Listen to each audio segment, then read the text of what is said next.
الرحيم وإذ قالت الملائكة يا مريم إن الله اصطفاك وطهرك واصطفاك على نساء العالمين۔ اور یاد کرو اس وقت کو جب فرشتوں نے کہا اے مریم اللہ نے تجھ کو پسند کیا ہے، تجھے سترا بنایا ہے اور پسند کیا ہے تجھ کو سب جہان کی عورتوں پر۔ یا مریم اقنتی لربک واسجدی وارکعی مع الراکعین۔ اے مریم بندگی کر اپنے رب کی اور سجدہ کر اور رکوع کرنے والوں کے ساتھ۔ ذَلِكَ مِنْ أَنْبَاءِ الْغَيْبِ نُوحِيهِ إِلَيْكَ وَمَا كُنْتَ لَدَيْهِمْ إِذْ يُلْقُونَ أَقْلَامَهُمْ أَيُّهُمْ يَكْفُلُ مَرْيَمَ وَمَا كُنْتَ لَدَيْهِمْ إِذْ يَخْتَصِمُونَ۔ یہ خبر غیب کی ہے جو ہم بھیجتے ہیں اے نبی صلی اللہ علیہ وسلم آپ کو، اور آپ نہ تھے ان کے پاس جب وہ ڈالنے لگے اپنے قلم کو، کون پرورش میں لے مریم کو، اور آپ نہ تھے ان کے پاس جب وہ جھگڑ رہے تھے۔ یہ چوتھا رکوع شروع ہو رہا ہے سورہ آل عمران کا۔ اس سے پہلے کے رکوع میں حضرت مریم علیہ السلام کی پیدائش، حضرت زکریا اور حضرت یحییٰ کا تذکرہ کیا گیا۔ یہ تمہید تھی، ابتدا تھی۔ اصل واقعہ حضرت مریم حضرت عیسیٰ کا بتلانا ہے۔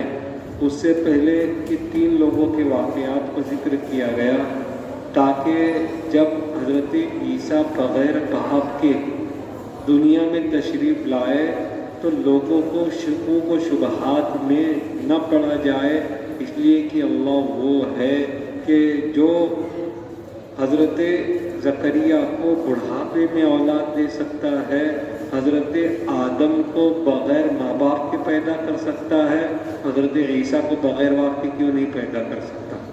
یہ شک نہ ہو اس لیے اللہ رب العزت نے اوپر کی آیتوں میں حضرت زکریا کا تذکرہ فرما دیا، ساتھ میں حضرت یحییٰ کا تذکرہ، حضرت مریم کا تذکرہ بتلا دیا۔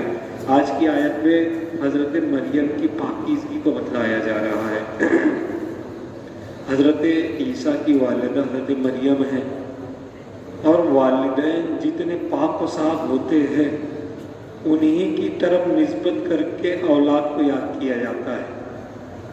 اولاد کو عزت احترام اس وقت ملتا ہے جب ماں باپ نیک صالح ہو، اچھے اخلاق والے ہو تو انہی کی طرف نسبت کی جاتی ہے۔ اس لیے والدین کا بڑا کردار ہوتا ہے اپنی اولاد کی پرورش میں، کہ ہر بندہ یہ چاہتا ہے کہ میری اولاد نیک بن جائے، لیکن کوئی بندہ یہ نہیں چاہتا کہ میری اولاد کے لیے میں نیک بن جاؤں۔ میں نیک اس لیے بن جاؤں تاکہ میری صفت، میرے اچھے اخلاق، میرا عبادت کرنا میری اولاد میں منتقل ہو۔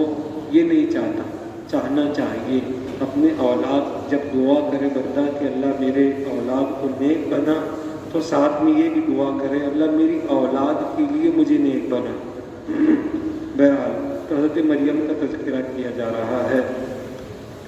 فرمایا اللہ رب العزت نے کہ فرشتوں نے حضرت مریم علیہ السلام سے کہا ان اللہ اصطفاکی، اللہ آپ کو چننے والا ہے، اللہ نے آپ کو منتخب کر لیا ہے ان عورتوں میں کہ جس کو اللہ رب العزت بغیر باپ کے اولاد عطا کرے گا، وہ طہارہ کی، اور اللہ آپ کو مردوں سے پاک رکھے گا۔ ایک ترجمہ یہ کیا گیا ہے وہ طہارہ کی، اور اللہ آپ کو گناہوں سے پاک و صاف رکھے گا، یعنی آپ کلیئر ہوگی کہ آپ چنی ہوئی ہوگی اولاد اللہ نے آپ کو دینا ہے بغیر مرد کے، اور آپ مردوں سے بھی بچی ہوگی، گناہوں سے بھی بچی ہوگی۔ کہا جاتا ہے کہ حضرت مریم، حضرت مولانا شفیع تھانوی رحمۃ اللہ علیہ نے بیان القرآن میں لکھا ہے کہ حضرت مریم اتنی عبادت گزار تھی، اتنی عبادت گزار تھی کہ جسم میں پیلے قسم کا پانی ہوتا ہے جس کو صفرا کہتے ہیں، حضرت مریم کے پیروں میں اتر آیا تھا۔ عبادت کی وجہ سے جسم کا پیلا پانی پیروں کے اندر اتر آیا۔ چنانچہ ایک تو یہ فرمایا وَاسْطَفَاكِ عَلَىٰ نِسَاءِ الْعَالَمِينَ، اور اللہ رب العزت آپ کو سارے جہان کی عورتوں میں فضیلت عطا فرمائی ہے، منتخب کیا ہے۔ چنانچہ یہاں یہ سمجھنے والی بات ہے وَاسْطَفَاكِ عَلَىٰ نِسَاءِ الْعَالَمِينَ، فرشتوں کا خوشخبری دینا، یہ اللہ کے جیسے اللہ نبیوں کے پاس اپنے فرشتوں سے کے ذریعے پیغام بھیجتے ہیں، ایسی ہی بعض دفعہ انسانی شکلوں میں اللہ رب العزت فرشتوں کو اپنے نیک بندوں کی طرف بھی بھیجتے ہیں جو نبی نہیں، ورنہ کسی کو شک نہ ہو جائے کہ حضرت مریم نبی ہے، اس لیے کہ اللہ نے عورت کو نبی نہیں بنایا تھا۔ اللہ عورتوں کو اور جناتوں کو نبی نہیں بناتا، جناتوں میں بھی کوئی نبی نہیں آئے، اور انسانوں میں عورتوں میں بھی کوئی نبی نہیں آئے۔ جناتوں میں نبی نہ آنے کی وجہ یہ ہے کہ اللہ رب العزت انسانوں کو ہی متبوع بناتے ہیں، جناتوں کو تابع بناتے ہیں کہ تم اتباع کرو۔ جیسے حضرت سلیمان علیہ السلام ایک نبی بنا کر بھیجے گئے، محمد صلی اللہ علیہ وسلم انسانوں جناتوں سب کے لیے نبی بنا کر بھیجے گئے۔ سوال یہ پیدا ہو رہا ہے کہ دنیا میں سب سے افضل عورت کون ہے؟ مرد تو بہت ہیں، انبیاء علیہ السلام ہیں، اللہ کے نیک بندے ہیں، لیکن طے ہے مردوں میں کہ اللہ رب العزت نے تمام جہان میں سب سے افضل ترین نبی پاک صلی اللہ علیہ وسلم کو بنایا، طے ہے، ہر کوئی مانتا ہے، اور آج سے نہیں، حضرت آدم علیہ السلام کے وقت سے معلوم ہے کہ سب سے افضل ترین انسان دنیا کے محمد صلی اللہ علیہ وسلم ہوتے ہیں۔ لیکن عورتوں میں سب سے افضل کون ہے؟ چونکہ حدیثیں آپ جب پڑھیں گے تو آپ کو پتہ چلے گا کہ اللہ کے نبی صلی اللہ علیہ وسلم نے فرمایا ایک حدیث میں کہ اللہ نے 4 عورتوں کو سب سے زیادہ افضل بنایا ہے۔ حضرت آسیہ فرعون کی بیوی، حضرت مریم، حضرت خدیجہ اللہ کے نبی صلی اللہ علیہ وسلم کی بیوی، اور حضرت فاطمہ اللہ کے نبی صلی اللہ علیہ وسلم کی بیٹی۔ یہ 4 کو اللہ رب العزت نے خوب فضیلت عطا فرمائی ہے۔ اور حضرت عائشہ سے اللہ کے نبی صلی اللہ علیہ وسلم نے فرمایا کہ تم تو سارے جہان میں ایسی ہو جیسے کہ سرید ہوتا ہے، وہ گوشت میں روٹی توڑ کر ڈال دی جاتی ہے، اور عرب کا یہ کھانا بہت پسندیدہ کھانا ہوتا ہے، اس کو سرید، یعنی ہماری زبان میں اگر کہا جائے تو جس کو چکولیا کہتے ہیں، یہ وہ کھانا ہوتا ہے۔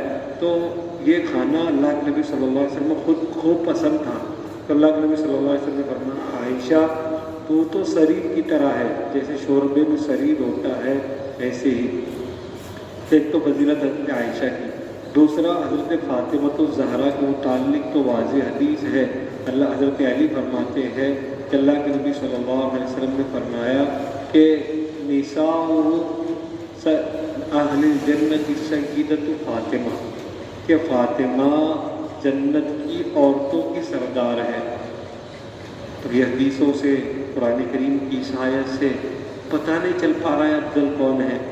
کہ جب مفسرین اکرام نے فرمایا کہ حضرت مریم اس زمانے کی عورتوں میں سب سے افضل ہے، سارے جہان میں اللہ نے 4 عورتوں کو افضل بنایا ہے، اور جنت میں تو کوئی زمانے کی قید ہی نہیں ہے، جنت میں تو سبھی جمع ہو جائے گے، اور جنت میں حضرت فاطمہ الزہرا کو سردار بنا دیا گیا ہے، اس لیے دنیا کی سب سے افضل ترین عورت حضرت فاطمہ الزہرا ہے۔ قربان جائیے اللہ کے نبی صلی اللہ علیہ وسلم کی بیٹی حضرت فاطمہ، جس دن سے پردہ نازل ہوا ہے تب سے کسی نے حضرت فاطمہ الزہرا کے پیر کو بھی نہیں دیکھا۔ روایت میں آتا ہے کہ حضرت فاطمہ الزہرا ایک مرتبہ اللہ کے نبی صلی اللہ علیہ وسلم کے گھر پر تشریف لے جانے کے لیے نکلی، تو فرمایا میرے والد کو بلا دو۔ تو حضرت علی فرمانے لگے چلو میں چھوڑ دیتا ہوں. کہا چھوڑنا تجھے بھی ہے لیکن میرے والد کو بھی بولا. جب اللہ کے نبی صلی اللہ علیہ وسلم تشریف لائے تو اللہ کے نبی صلی اللہ علیہ وسلم سے حضرت فاطمہ فرمانے لگی کہ ابا جان اب آگے آگے چلیے. تو اللہ کے نبی آگے آگے چلنے لگے. حضرت فاطمہ اس جگہ پر پیر رکھتی جہاں اللہ کے نبی صلی اللہ علیہ وسلم اپنا پیر مبارک رکھتے. پھر حضرت علی سے فرمایا تم میرے پیچھے پیچھے آ کر میرے پیر کے نشانوں پر پیر رکھتے چلے جاؤ. جب پہنچے تو حضرت علی نے پوچھا کہ فاطمہ یہ کیا ہے کہ ایک تو پہلے تو اللہ کے نبی کے قدم مبارک پر پیر رکھ کر چلتی رہی اور پھر جب تیرے پیر کے نشان بنتے رہے تو نے میرے ذریعے سے ان کو مٹایا. تو فرمایا کہ اللہ رب العزت نے جب سے پردہ نازل کیا ہے علی اور محمد کے علاوہ میرے چہرے کو کسی نے نہیں دیکھا ہے اور میں چاہتی ہوں کہ میرے پیروں کے نشانوں کے بھی پردے ہو جائے.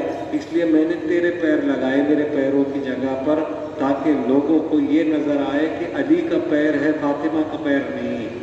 اتنی باپردہ عورت تو اللہ رب العزت نے افضل ترین عورت بنایا. چنانچہ حکم دیا گیا جب اللہ چنتے ہیں کسی بندے کو تو اس کے لیے خاص چیزیں متعین کی جاتی ہیں. جیسے مریم کو چن رہے ہیں اللہ رب العزت تو فرما رہے ہیں حکم دیا جا رہا ہے یا مریم قنوتی لربک کہ اے مریم اپنے رب کی بندگی میں لگی رہے. واسجدی اور سجدہ کر. ورکعی مع الراکعین اور رکوع کرنے والوں کے ساتھ رکوع کر. یہاں پر رکوع کرنے والوں کے ساتھ رکوع کر کا مطلب باجماعت نماز پڑھ. بعض مفسرین نے ترجمہ کیا ہے اور بعض نے کہا ہے کہ ایسے سجدہ کر ایسے رکوع کر جیسے رکوع کرنے والے کرتے ہیں. اس لیے کہ سب سے زیادہ کوتاہی نماز کے ارکان میں رکوع کے اندر ہوتی ہے. رکوع سب سے زیادہ خراب لوگ ادا کرتے ہیں. کچھ ہی لوگ ہوتے ہیں جن کے رکوع صحیح ہوتے ہیں. بعض کے رکوع قیام کے قریب ہوتے ہیں, بعض کے رکوع سجدوں کے قریب ہوتے ہیں. جیسے رکوع کا حکم ہے ایسے رکوع نہیں ہوتے. چند لوگ ہوتے ہیں اس لیے حکم دیا گیا ویسے رکوع کرنا جیسے وہ بعض لوگ تھوڑے سے لوگ رکوع کرتے ہیں. ایک مطلب تو یہ دیکھو عورت کو مسجد میں آنے سے نہ ہمارے زمانے میں منع تھا, نہ اللہ کے نبی صلی اللہ علیہ وسلم کے زمانے میں منع ہے, نہ پہلی امتوں میں منع تھا. عورتیں آ سکتی ہے مسجد میں, عورتیں جماعت سے نماز پڑھ سکتی ہے اور عورتیں بغیر جماعت کے بھی الگ سے آ کر مسجد میں نماز پڑھ سکتی ہے, کوئی حرج نہیں. فتنے کے خوف کی وجہ سے عورتوں کو صحابہ کے زمانے سے روک دیا گیا. فتنے کے خوف کی وجہ سے, ڈر کی وجہ سے عورتوں کو مسجد سے روک دیا گیا کہ فتنہ نہ ہو. اور اللہ کے نبی صلی اللہ علیہ وسلم کی وہ حدیث ہے جس میں اللہ کے نبی صلی اللہ علیہ وسلم نے عورتوں کا بند روم میں نماز پڑھنے کو افضل قرار دیا مسجد میں آنے سے. یہ روایتیں بتلا رہی ہے کہ عورتوں کی نمازیں افضل ترین گھر میں ہوتی ہے. مسجد میں اسلام نے روک تھام نہیں لگائی, لیکن چونکہ عورتیں مسجد میں آئے گی تو فتنہ برپا ہوگا, لوگوں کی نمازیں تو بگڑے گی ہی, ساتھ میں خرافات کا اڈا بنے گا. بعض لوگ ہمارے زمانے میں کہہ رہے ہیں کہ تم بازار میں تو جانے سے نہیں روک رہے ہو اور تم فلاں جگہ جانے سے تو نہیں روک رہے ہو. عورتوں سے پکچر ٹاکیز بھری ہوتی ہے, بازار بھرے ہوتے ہیں. جب بازار میں چلی گئی ہے تو مسجد میں آنے سے کیا مسئلہ ہوتا ہے؟ اس کا جواب یہ ہے کہ بازار تو جگہ ہی ہے شر پسندی کی, وہاں شر وجود میں اللہ کے نزدیک سب سے زیادہ مقبول جگہ بازار ہے. لیکن مسجدیں تو اللہ کی محبوب جگہ اور بندہ نیتیں درست کر کر آتا ہے. مسجد میں آتا ہے اس کی عبادت کا مقصد ہوتا ہے. وہاں تو آدمی بگڑے تو سمجھ میں بھی آتی ہے بات, لیکن مسجد میں آ کر بگڑ جائے تو, مسجد میں آنے کے بعد اس کی سوچیں غلط ہو جائے تو, اور عورتوں کو رغبت کی نگاہ سے دیکھنے والا بن جائے تو, اسی بچانے کے لیے عورتوں کو مسجد سے روک دیا گیا اور فتنے کے اندیشے کی وجہ سے. لیکن حضرت مریم علیہ السلام چونکہ بیت المقدس ہی میں رہ رہی ہے, وہیں پر گھر ہے ان کا, وہیں حجرہ بنایا ہے, اور حضرت زکریا اور ان کی خالہ ان کی پرورش کر رہی ہے. اور نبی کے گھرانے کی پرورش ہی اعلیٰ ہوتی ہے۔ یہ مان لو، یقین کر لو کہ نبی جن کی پرورش کرتے ہیں وہ اعلیٰ اخلاق کے لوگ ہوتے ہیں۔ حضرت مریم کی بھی پرورش حضرت زکریا اور ان کی بیوی کر رہی ہے، اس لیے اللہ رب العزت نے یہاں پر حکم دیا ہے رکوع کرے، رکوع کرنے والوں کے ساتھ رکوع کرے اور سجدہ کرے۔ سوال اب بھی باقی ہے، سوال آخری یہ باقی ہے کہ سجدہ اور رکوع تو ہماری نماز میں ہم سے پہلے کسی کو ملا ہی نہیں، رکوع سجدہ ہی نہیں۔ آپ دیکھ لیجیے عیسائی نماز پڑھتے ہو بیٹھے ہی رہتے، بینچوں پر کرسیوں پر بیٹھے ہیں، اور نصارہ کو آپ دیکھیں کہ وہ بھی بیٹھے ہی ہیں، نہ وہ کھڑے رہتے ہیں نہ جھکتے ہیں، کچھ نہیں، بلکہ وہ صرف بیٹھے ہی رہتے ہیں، اور یہی عبادت ہے ان کے نگاہ میں۔ سجدہ رکوع تو خاص کر ہمیں دیا گیا، تو پھر یہاں پر سجدہ اور رکوع حضرت مریم نے کیسے کیا؟ اصل میں مقصد عبادت کا رجحان بتلانا ہے۔ یہاں پر واسجدی مع الراکعین کہہ کر یہ بتلایا جا رہا ہے کہ آپ اللہ رب العزت کی، چونکہ قرآن کریم میرے اور آپ کے سمجھانے کے لیے اترا ہے، اس لیے وہی تعبیر لائی گئی۔ جیسے میں اور آپ عبادت میں جب شوق رکھتے ہیں تو سجدہ اور رکوع زیادہ کرتے ہیں، ایسے ہی فرمایا گیا ہے مریم علیہ السلام کو کہ وہ خوب سجدہ خوب رکوع کرے، یعنی خوب عبادت کرے، جو بھی عبادت کا طریقہ ہو اس کو خوب اپنائے، اللہ کی عبادت میں لگی رہے۔ حضرت مریم علیہ السلام کا یہ واقعہ نبی پاک صلی اللہ علیہ وسلم کی نبوت کی دلیل ہے۔ اللہ کے نبی کسی کے پاس پڑھنے نہیں گئے۔ اللہ کے نبی صلی اللہ علیہ وسلم نے 40 سال کی عمر تک کسی یہودی نصرانی سے کوئی دوستی نہیں رکھی، کسی سے کوئی بات نہیں ہوئی، کچھ نہیں ہوا۔ پھر نبی کو اتنا واضح طور پر واقعہ کیسے پتہ چل گیا، کہاں سے معلوم پڑ گیا؟ اللہ فرما رہے ذالک من انباء الغیب، یہ تو غیب کی باتیں تھیں، پردے کی باتیں تھیں، کیسے معلوم پڑ گئی؟ نوحی الیک، ہم نے وحی کی ہے۔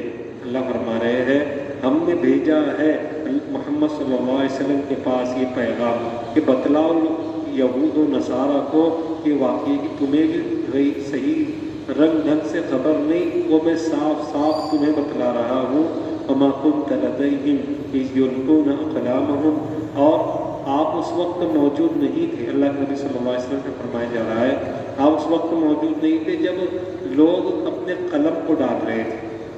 جب حضرت مریم علیہ السلام کی پرورش میں لینے کا مسئلہ آیا تو لوگ لڑنے لگے، وہ کہہ رہا ہے کہ میں پرورش کروں گا، وہ کہہ رہا ہے میں پرورش کروں گا۔